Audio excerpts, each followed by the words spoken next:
Welcome to the Appleseed, where we bring you and your family great stories from great storytellers. On today's episode, we'll bring you a mountain of Christmas anxiety. And he said, no, we're gonna kill Santa Claus. And a molehill of danger. She bought me a Cub Scout pocket knife.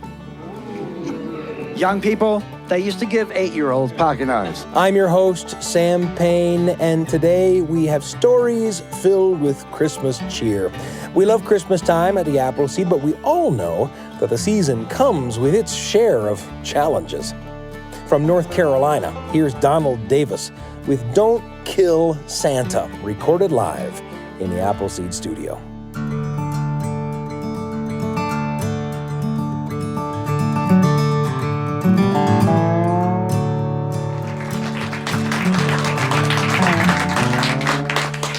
When I was a little boy, I grew up in a little house that was built about 1900. We heard that when that house was built, it didn't even have a bathroom. It had an outhouse in the backyard. But somebody who owned the house before we did had closed in part of the back porch, and we had a bathroom. We had about everything we needed except one thing. We didn't have heat. We just about froze to death in that place in the wintertime. There was a big wood stove in the kitchen where my mother cooked, and mostly we stayed in the kitchen in the winter because it was warm in there because there was always a fire in that wood stove. We also had a fireplace in the living room, and we always had a fire in the fireplace in the living room, always during cold weather, except one night of the year. We never had a fire in that fireplace on Christmas Eve. Because we were born knowing, just like you were born knowing, that Santa Claus comes down the chimney. So on the afternoon of Christmas Eve, we would let the fire go out, and then my daddy would clean all the ashes and all the leftover little unburned pieces of wood out of the fireplace. My mother would sweep it out, and she would even take our Electrolux vacuum cleaner, and she would vacuum out the fireplace and clean it all up because we didn't want Santa Claus to get dirty in our fireplace and go tell everybody else in the world that he got dirty in the Davis's fireplace coming down the chimney. And then on Christmas Eve, when it was almost time to go to bed, we would take our Christmas stockings, which actually were just clean socks, and we would hang them up on the mantle above the fireplace. And when we got up on Christmas morning, you know where our presents were. There they were, right in front of the fireplace, where Santa Claus had come down the chimney and filled up our stockings and left our other presents there as well. And that's the way the world was made. And that's the way things happened year after year after year. Now, one of the problems in our family was that my mother was born cold and never got over it. She was just freezing all the time in the cold weather. If you got up early in the morning, you could sneak in the kitchen and catch her because she would get up before anybody else and build up the fire in the wood stove. And when it got really going, she would pull a little chair up in front of that stove and open the oven door and wrap her feet up in a towel and stick her feet in the oven to get thawed out from being cold that night before. Well, one day near the end of the summer, my daddy came home and he said to our mother, Lucille, you're never going to be cold again. And she said, What?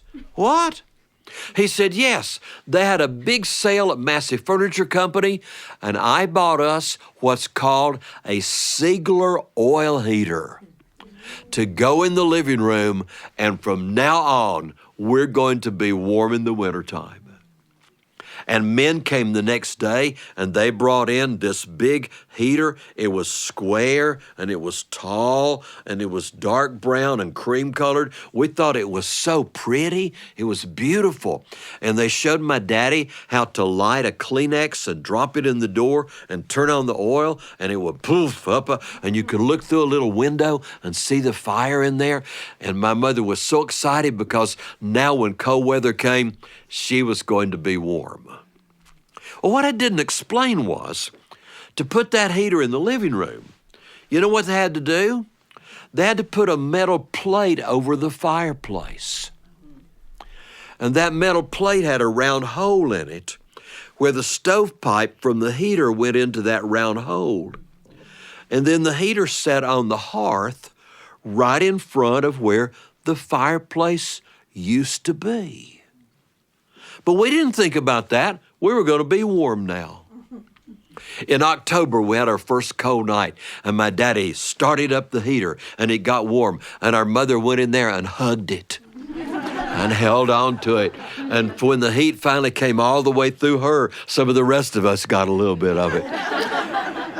And when it got the living room warm, we could open the doors that went right into our bedrooms in that little tiny house, and it was warm all over, and everything was fine. Till about a week before Christmas.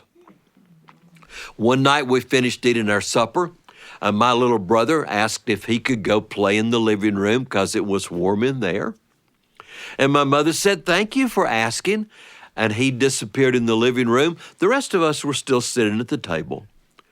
And then all of a sudden, we heard him screaming. And we went running in the living room, and he was rolling over in the floor screaming and pointing to that oil heater. And my mother said, "What's the matter? Did you get burned?" And he said, No, we're gonna kill Santa Claus. He's gonna try to come down the chimney, and he's gonna get burned up alive, and he's gonna get killed, and everybody in the world's gonna know we're the people who kill Santa Claus. We're gonna kill Santa Claus. And my mother looked at my daddy and said, "Joe, you're gonna have to take out the oil heater till after Christmas." My daddy did not take out the heater. He got me and my little brother, and we went out to the garage where he kept all kinds of stuff. And we got 2 pieces of plywood that were square. And we got white paint and red paint. And we painted the plywood white. And then when it dried, my daddy wrote the letters, and my brother and I, with a little paintbrush, we painted red paint on top of the letters till we made 2 big signs. One of the signs said, "Notice, this chimney is closed. Go in the front door." And the other sign said, "Welcome. The door is unlocked. Come in here." And when the paint dried, we watched my daddy lean the ladder up against the front of the house, and he climbed up the ladder, and with wire, he wired that sign that said, "This chimney is closed," to the chimney. So when Santa Claus landed on top of the house, he would see that sign that said, "Chimney closed, go in the front door." And then he took the other sign that said, "Welcome, the door is unlocked, come in here," and he nailed it right over the front door of our house. Isn't it amazing we didn't get robbed? And he said, "That ought to take care of that." And we started in the front door, and all of a sudden my little brother just fell down crying. And my daddy said, "What is wrong now?" And my little brother Joe said, "What if Santa Claus didn't go to school and he doesn't know how to read?" And my mother said, "He knows how to read. He has to write all the instructions for all the toys he makes." Well, we weren't sure about that. And we were really worried on Christmas Eve when we couldn't hang our stockings over the chimney anymore. We had to hang our stockings over the doorknob. And the last thing we did was check to be sure the front door was unlocked. And we went to sleep, and we got up in the morning, and we came sneaking in the living room. Phew. It worked. Our toys were right beside the front door, and our stockings hanging over the doorknobs were full.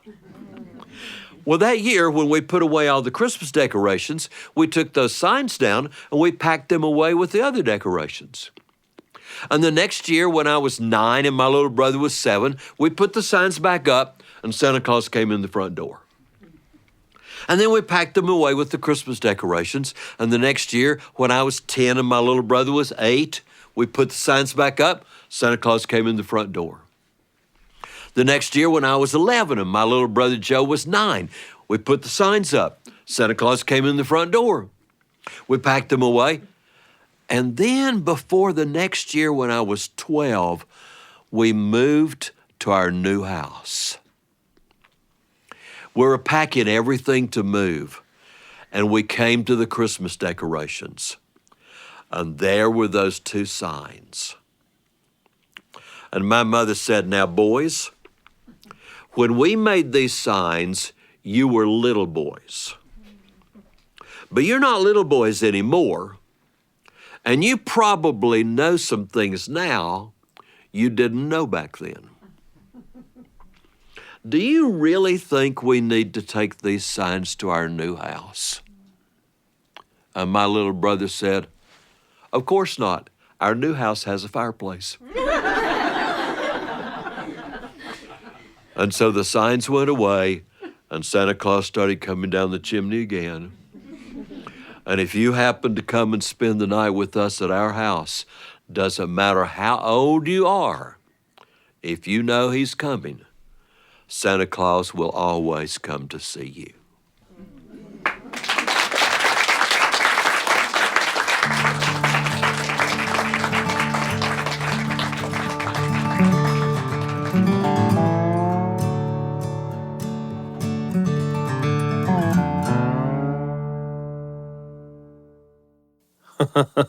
That was Donald Davis with "Don't Kill Santa." You know, you never know what's going to bring on a memory, and you never know what kind of memory it's going to bring on. Donald's story about parents taking special care on behalf of their kids when those kids are worried about something important makes me think of some of the ways my own parents cared for me when I was worried about something. I remember, for example, when I was 6 or 7, loud noises made me nervous. Fireworks shows, for example, were exciting, but they were also kind of terrifying. My grandparents took me to the beach once on the 4th of July, and there was a big fireworks show right there on the beach. I mean, imagine it, fireworks on the beach. Can you think of a more idyllic way to spend the 4th of July? Well, I could. I was worried enough about those loud noises that I went and waited in the car during the fireworks. And that's when my grandfather started calling me the Ears. That was his nickname for me for a while. Sam the Ears Payne. But it wasn't just fireworks. Loud noises were a problem when I first started getting interested in going to the movies, too.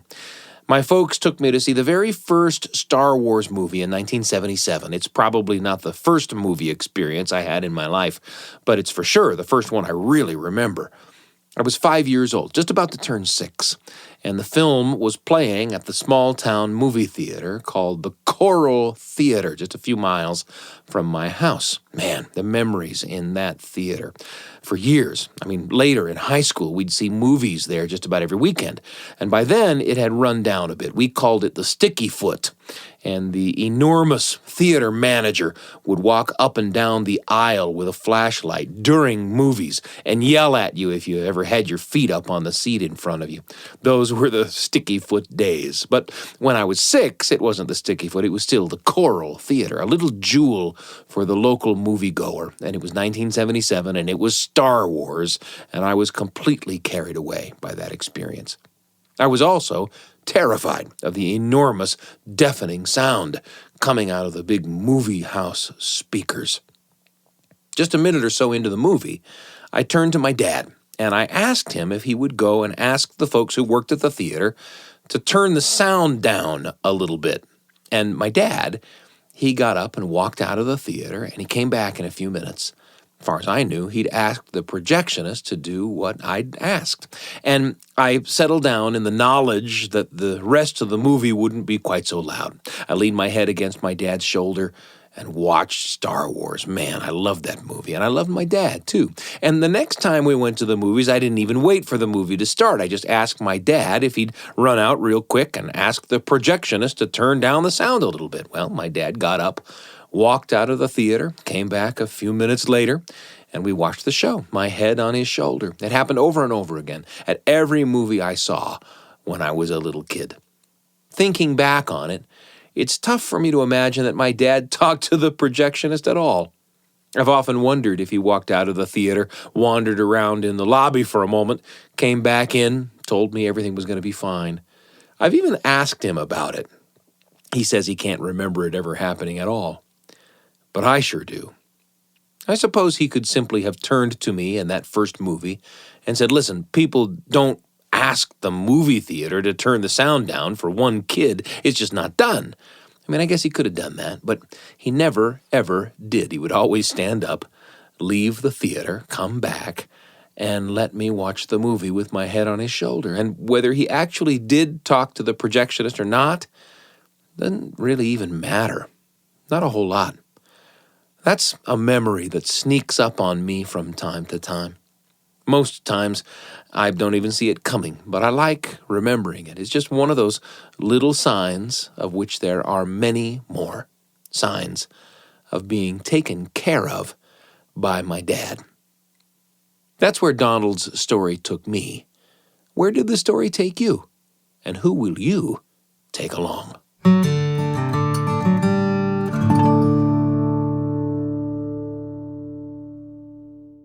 There's a lot coming up, but first I want to introduce you to another show from the BYU Radio family of podcasts. The show is called Top of Mind, and it's perfect for people who want to engage with tough issues that matter in our communities, but are turned off by how polarizing and divisive these conversations can sometimes be.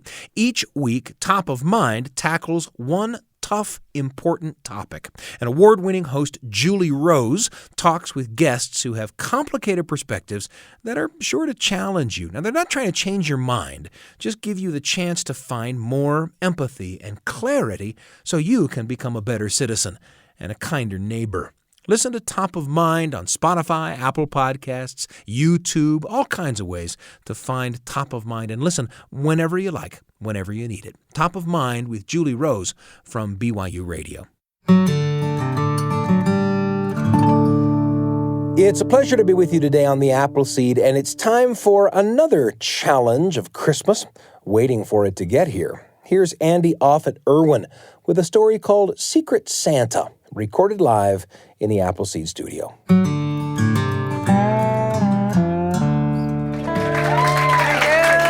Thank you so much. It's so beautiful. So beautiful, Sam. There are two kinds of grown-ups, and the shallowest of people divide people into two groups, and I'm just that kind of man. You know, like this is how you can tell a shallow man. A shallow man says, look what you did. A really shallow man says, look what you made me do. Well, that's not what I came here to tell you. No, there are two kinds of grown-ups. There are wise grown-ups and unwise grown-ups. Unwise grown-ups don't remember childhood. I'm convinced of that. Wise grown-ups do. Now, that's according to the sociologist Andy Irwin. Like, I remember being a kid, and the county fair was coming, and they used to put these hatch prints all over town of the county fair coming. And if you know what that is, then you know what old jazz and soul music is. They would put these prints all over, and I said, oh, man. And I remember seeing Sally Lynette, who was an acquaintance of my Aunt Marguerite. I said, I can't wait for the fair. I can't wait for the fair to come. And she said, it'll be here before you know it. That's ridiculous. When you're a kid, that's ridiculous. It's not going to be here before I know it. I'll know the second the trucks come in. That's when I'll know the fair is here. But wise grown-ups are a different kind of thing. Like, wise grown-ups understand that things we anticipate when we're children take a long time. My mama used to say to me when she wanted me to hurry up to go somewhere, she goes, you are slow as Christmas. That's a wise grown-up right there, right? That's a wise grown-up. You know, I would go, all right, Mama, I'm coming. And that's the way that works.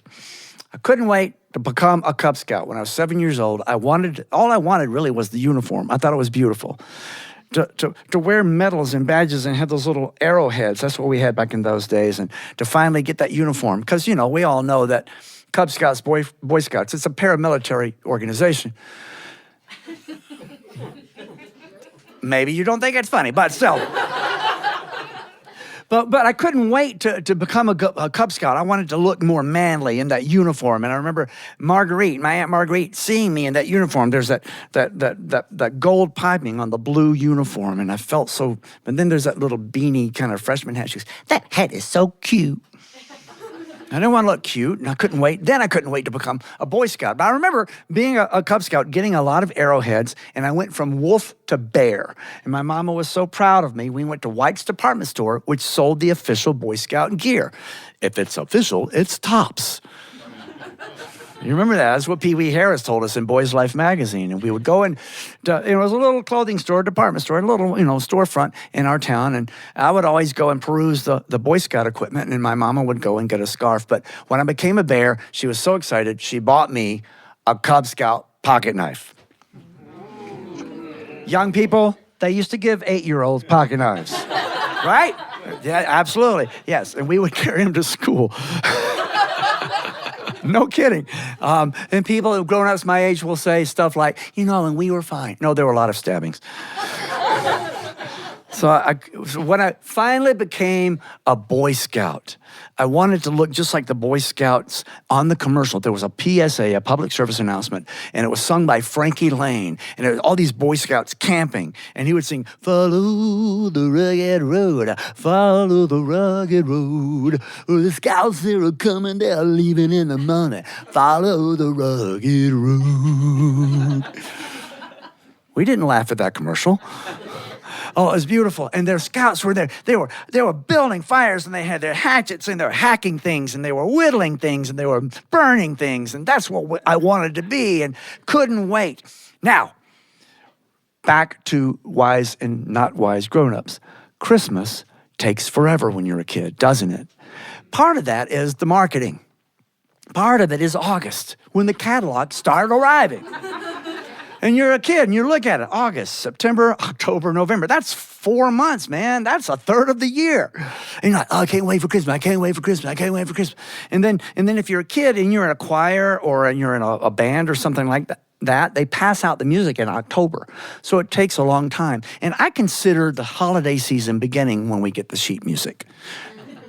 So that means there are seasons within the season. All right. If you follow baseball, there's All-Star game, and there's post-All-Star game, then the playoffs. And it's a bunch of little seasons. Christmas works the same way. And I remember, getting the music and singing. And then there's that other season right before school stops when everybody does Secret Santa in their various organizations. And Boy Scout Secret Santa was super fun. We had a $3 spending limit.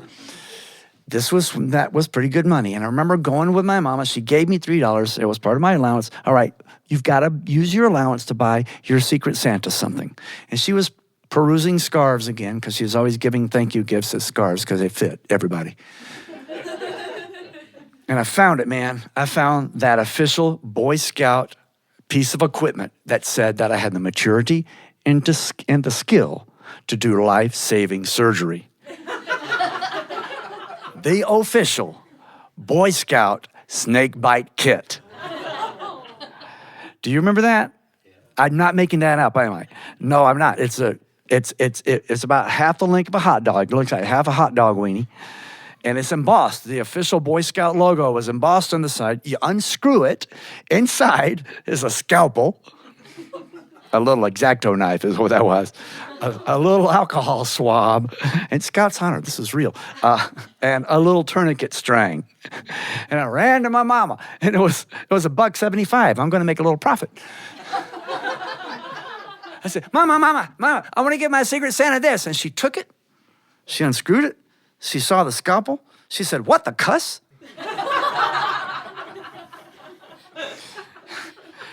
And she walked out of the store without paying for it, without anything. And there was no on the door or anything.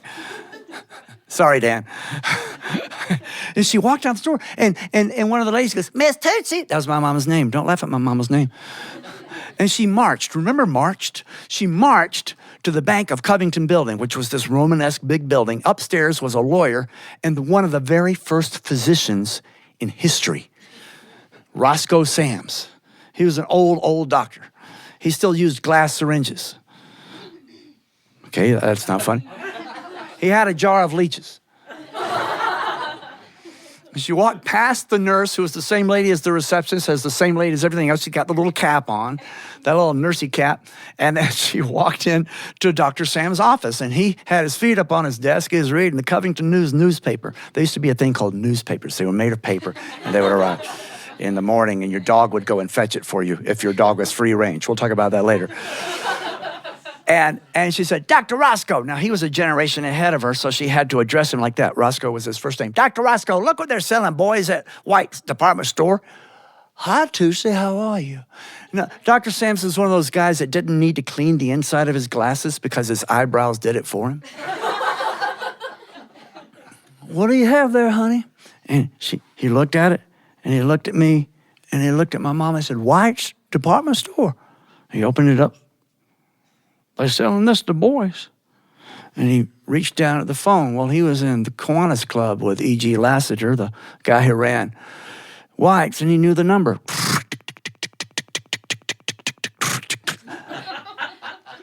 This was in the before time. I mean, he'd been renting this phone since 1932, y'all. It was a metal dial, and all the, it was all shiny around where the holes are. You stick your finger in.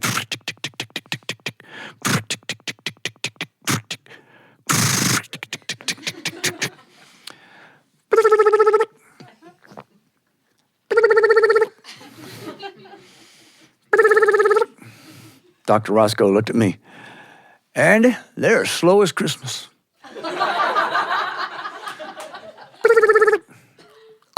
That's the department store. Get me E.G. Lassiter. E.G. Lassiter. E.G. Roscoe.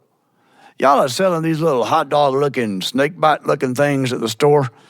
Discontinue these right now. These things are stupid and dangerous. Bye. There used to be a thing called doctor's orders. So, what White's did, they didn't stop selling them, but they discontinued them, and they put them all on sale. They sold them for 40 cents a piece. Therefore, when Secret Santa time came, everybody in my troop got a snakebite kit, except for Pat Wiggins. He got the little cutlery kit you could put on your belt, because I was his Secret Santa.